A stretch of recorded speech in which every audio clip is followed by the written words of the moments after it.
Right, welcome everybody to the first of our independent living challenges that we're going to be running over the next few weeks. Now, all of these challenges are designed to try and help you become a little bit more independent and get ready for doing some of the things that you're going to be probably expected to do once you've moved out and moved away, perhaps gone to university or got a place of your own, started a job, something like that. So I'm going to start off today with something that's fairly simple. And some of you may be doing this already, so if that's you and you already know how to do this, and that's absolutely fine, you can just turn me off now and hopefully join in with the next challenge. If you're still watching though, I'm now going to talk you through today how to organise your washing, how to use the washing machine, how to get your clothes dried, and then also how to organise and do the ironing. Okay, so in front of me then, I've got 4 different piles of clothes. Now, organising your washing is important when you go to wash it. And believe it or not, if you get this wrong, you can mess your clothes up if you're not too careful with things. So I've got 4 piles.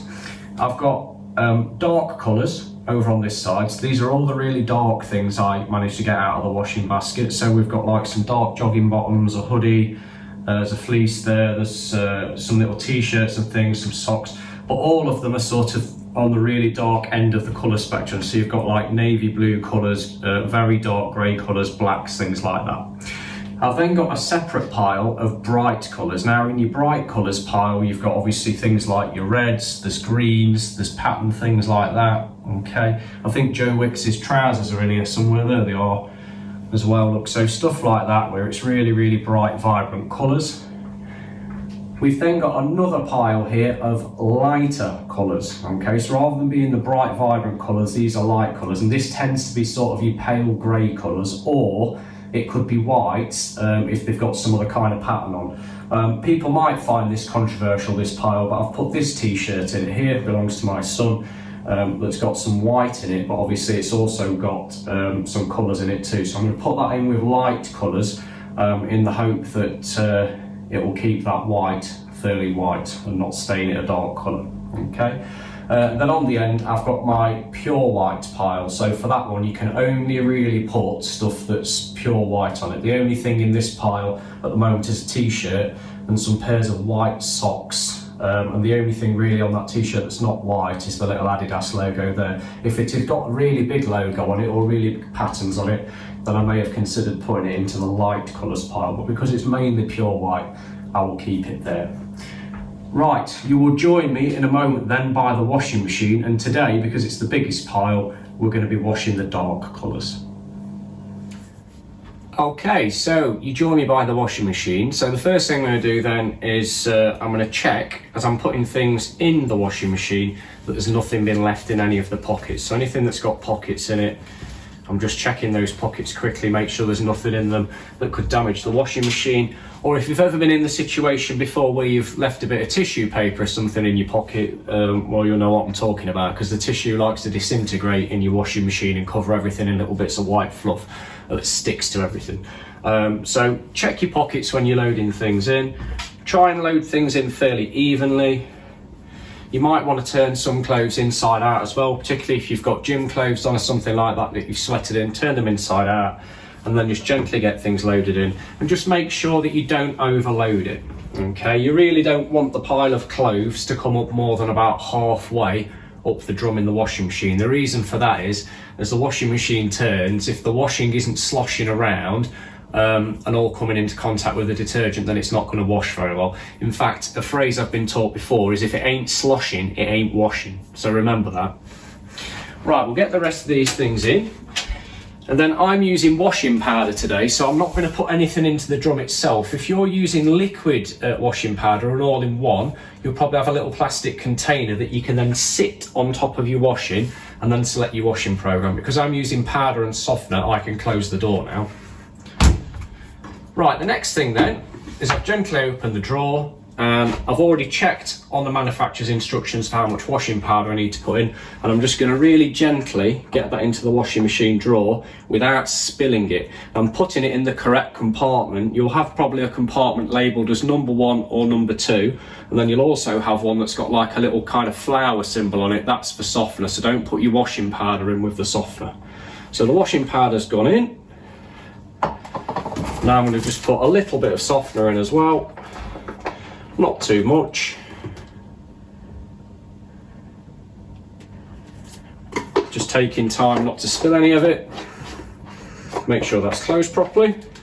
Then just going to close the drawer, and now I can turn my washing machine on. Now, all washing machines are going to be slightly different. You might have a washing machine that's got buttons on it to select different programs. Ours has just got like a little turn knob on the front of it. And what I'm going to do today is I'm just going to select a normal 40-degree wash, okay? Now, the reason I'm washing at 40 degrees is because there's some gym clothes in here, and also some of the children's clothes are a little bit dirty. If you've got clothes that aren't particularly that dirty and not particularly that sweaty, you could get away with washing them at 30 degrees, which is better for the environment. But bear in mind that if you wash at 30 degrees and your stuff is a little bit dirty, it might come out with not all the dirt removed, in which case you'd have to wash it again, which defeats the object of washing at 30 degrees because you'd have to do it twice. So normally tend to wash at 40. There are circumstances where you do a higher wash, but I'm not going to go into that today. So for normal clothes, we're just going to select the normal 40-degree wash, and then I'm going to press the start button. And now those clothes are in a washing. Right, what we'll do then, rather than sitting watching the washing machine, is I will cut to the washing machine program having finished, and we'll have a little talk about how to get things dried. Okay, so our washing program is now finished, and that means that the lock on the washing machine door has come off, and the washing machine is ready to open, and we can get our washing out. So as I'm taking it all out, just checking that everything's not too wet. If I get the impression it is a little bit too wet, then I could ask for the washing machine to spin the washing again, but this all feels absolutely fine. Something else I'm going to do is just check that nothing's been left behind in the drum. No. And another thing I'm going to do before we leave the washing machine is I'm actually going to leave the washing machine door open, and that can be important because if you just close your washing machine door straight away and just leave it whilst it's damp inside, it can mean that mould and nasty smells and things tend to happen. So if you can leave your washing machine all the way open, that's great. If you can't, because it's a little bit impractical, then just kind of leave the door ajar a little bit like that. Right, we now need to talk about some of the options we've got for drying the washing. Okay then, so we've now got to get the clothes dry. There are one or two options for doing this, and that will vary on the time of year. Now, as I'm filming this video at the moment during winter time, I'm not able to actually take the clothes outside and dry them on the line, which is a shame because that would normally be my number one preference. Reasons for that are it's not going to cost me anything, it's good for the environment, and the clothes are actually going to smell better having been out in the fresh air. Now, you can use tumble dryers to dry clothes if you want to, but you've got to check first on the labels on the clothes if it's possible to actually tumble dry them. Now, the tumble drying symbol is like a square shape with a circle in the middle of it, and if you see a square with a circle in the middle of it on your clothes label, that means it's safe to put it in the tumble dryer. You might find on some of your clothes that you've got that square with circle symbol again, but it might have some dots in the middle of it. If it's got one dot, it means you can only dry that garment in the tumble dryer on low heat. And if you see two dots in the middle of the circle, it means that you can actually dry that garment on high heat, so you can actually dry it really quickly. If it's just a square with a circle in it, it just means it's tumble dryer safe, but don't put it on high heat because you could end up damaging your clothes or something. If something can't go in the tumble dryer, it's normally fairly explicit, so you'll probably see the tumble dryer symbol again, that square with a circle in the middle of it, but there'll be a big cross going through it, and normally on the label it will also say do not tumble dry. If you put something like that in the tumble dryer, then there's a risk that those clothes could be damaged, so they could end up shrinking, or they could end up melting, or there could be some other sort of issue with them. Probably best to follow that advice and obviously do what it says on the label. Now, having looked at some of the labels on the load that we've just washed, we're not going to use the tumble dryer because there's a couple of things in there that can't be tumble dried, and there's also a couple of things in there that can only be tumble dried on low heat. So for today, we're not going to use the tumble dryer, but we'll just quickly talk through using the tumble dryer safely. So if I was going to load some washing in today, I'd obviously have to open the door, give it a good yank. You can see there's some tumble drying in there that finished earlier on, some bed sheets. Load it up, and then depending on the type of tumble dryer you've got, if you've got a fairly modern one, you can probably just select a program on the knob or with the button which will just automatically run the tumble dryer at the desired heat, and then it will just stop when the clothes are dry because it has a sensor inside to work out when the clothes are actually dry. If you've got an older tumble dryer, you may have like a little knob on it that kind of clicks, that's got a timer on it, and for that one the tumble dryer will just run for that set amount of time. You have to be careful if you're doing that, because if you decide you're going to put a load in and you're going to put it in for an hour or something like that, but the clothes are dry after 30 minutes, then that tumble dryer is just going to keep heating them and cycling them, and if they dry out too much and get too hot, the clothes could get damaged, so they could start to smell really bad, and in the case of certain types of fabrics they could start to melt or start to burn, which would ruin your clothes. So just make sure you use your common sense when you're using the tumble dryer, especially if it's one that's not got an automatic shut off like mine has. Just make sure that you're kind of in the house when you're using it and you don't leave it unattended. Right, we're now going to look at some other options for drying clothes inside during the winter.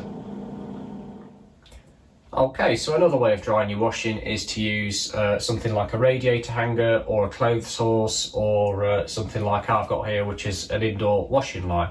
So this indoor washing line is retractable, it's fixed to the wall, and importantly it's placed near or next to a radiator. So all we do is we pull it out like that, and then we can take the things that we had in the washing machine and we can simply hang them over the top of it. Okay. And basically, the idea with this is it spreads everything out. It means that the heat can get around everything, as long as you don't pack things tightly together.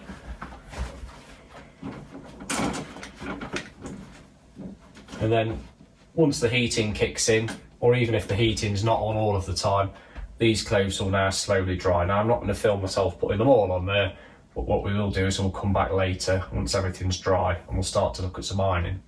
Now, other things to think about when you're drying clothes indoors is just making sure that you've got decent ventilation. So things like the little flaps on my doors and my windows are open.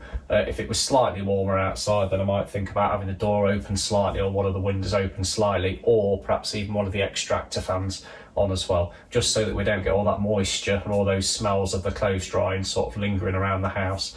It's also advisable that you don't dry clothes in bedrooms and places like that, because you don't want lots of moisture in your bedroom where you're sleeping at night, because it's not particularly very good for you.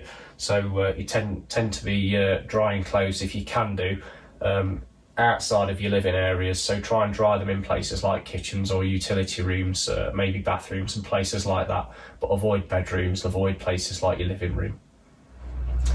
Okay, so a few hours have passed now and most of the washing is dry. I can see that these ones here are pretty dry. I'm just going to put those on there out of the way. This stuff's pretty dry as well. Fleece dried very fast. That's made of polyester. You will find that polyester stuff does dry a lot quicker than some of the thicker stuff like cotton. The hoodie, that's dry. And so is that one. Actually, if I feel the jogging bottoms, they're really thick, they're still a little bit damp, so we're not going to try and iron those. We're going to need to let those dry properly first. You don't want to be putting any clothes away that are still damp, because if you do that and you store them in your wardrobe or your drawers or something, it can create sort of fusty smells and create mould and things like that. So you've got to make sure your washing is thoroughly dry before you attempt to put it away or before you attempt to iron it. Socks are at the back, they're still okay, and so is that t-shirt there, so that can come off too. Now, for the purposes of this video, we're just going to focus on ironing one garment. So we're going to iron the hoodie, and I'm going to cut now. I'm going to go to the ironing board and we're going to get that done. Okay, now we've taken the hoodie off the clothes area, we're ready to do a little bit of ironing. So I've got the ironing board set up. I've set it up at about waist height, so it's nice and comfortable for me.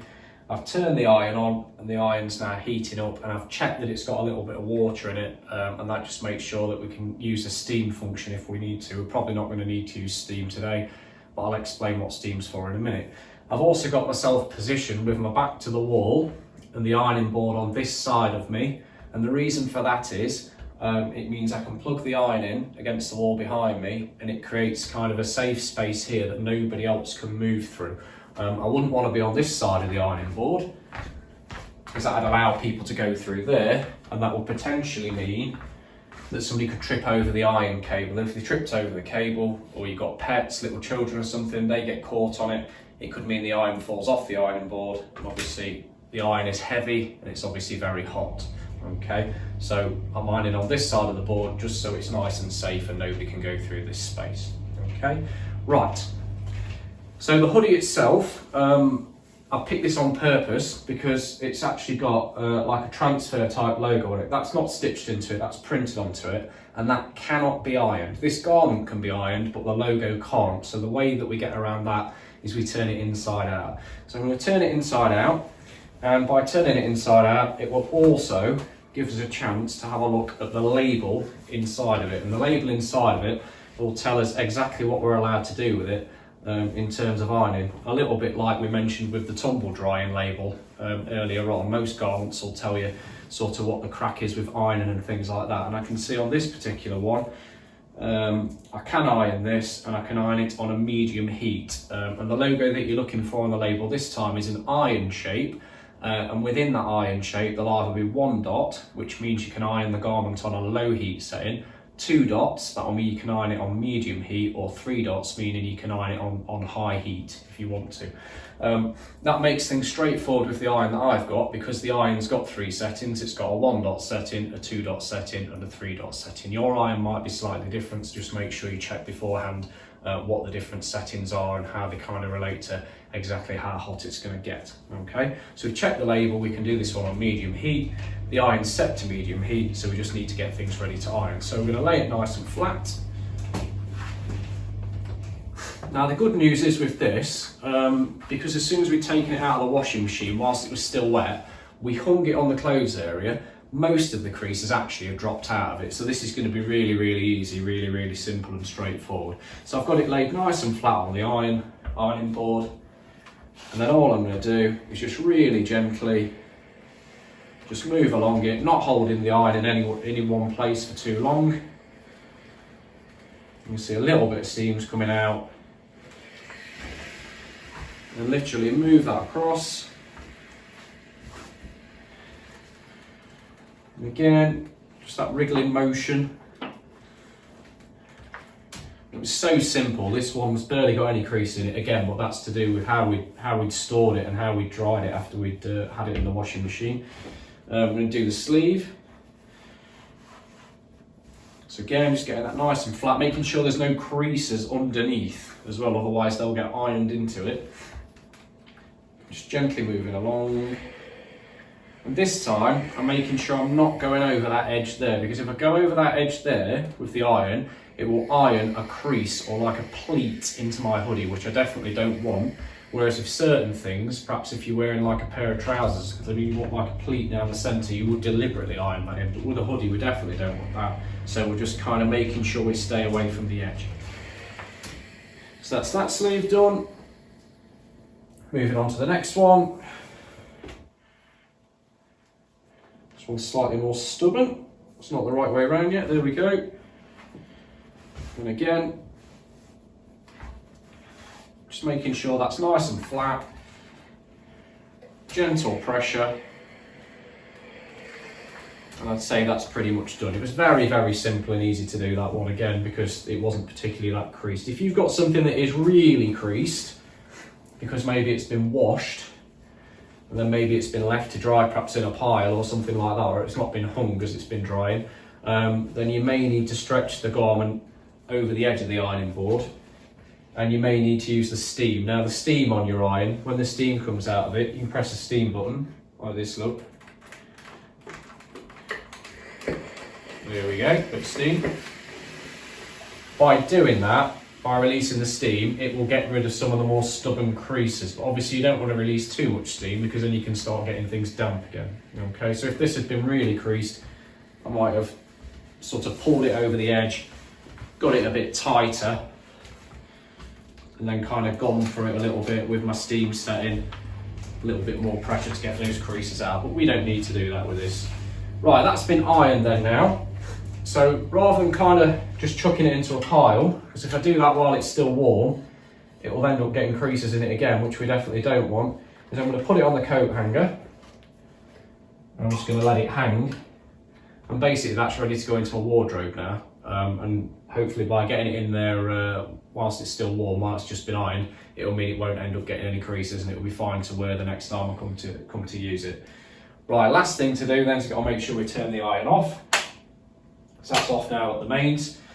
And what we can't do with this now is we can't just go and put it in a cupboard or something, because it's absolutely, you know, red hot on that ironing board, on that iron surface there at the moment. So we've got to let that cool down for a little bit.